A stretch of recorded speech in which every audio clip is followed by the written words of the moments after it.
పలు జిల్లాలలో ఇవాళ రేపు వడగండ్లతో కూడిన వర్షాలు పడతాయని తెలంగాణ వాతావరణ శాఖ చెప్పింది.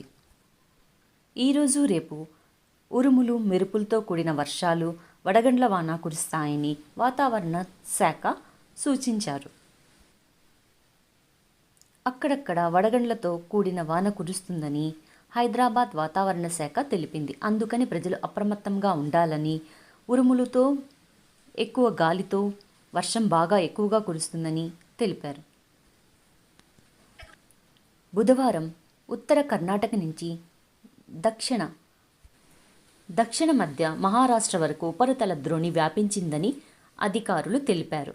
అందుకని ప్రజలు అప్రమత్తంగా ఉండాలని సూచిస్తున్నారు.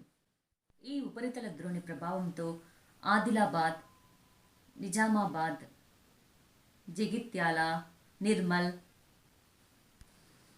కామారెడ్డి జిల్లాలలో కొన్ని చోట్ల ఉరుములు మెరుపులతో కూడిన వర్షాలు కురుస్తాయని తెలంగాణ వాతావరణ శాఖ సూచించింది. గురు, శుక్రవారాల్లో అప్రమత్తంగా ఉండాలని తెలిపింది.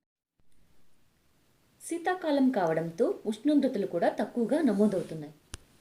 రంగారెడ్డి జిల్లా యాచారం మండలం నల్లబెల్లిలో అత్యల్పంగా 12 డిగ్రీల సెల్సియస్ ఉష్ణోగ్రత నమోదైంది. జగిత్యాల జిల్లా మేడిపల్లిలో అత్యధికంగా 36 డిగ్రీల సెల్సియస్ ఉష్ణోగ్రత నమోదైంది. వర్షం పడే అవకాశం ఉందని వాతావరణ శాఖ సూచించింది.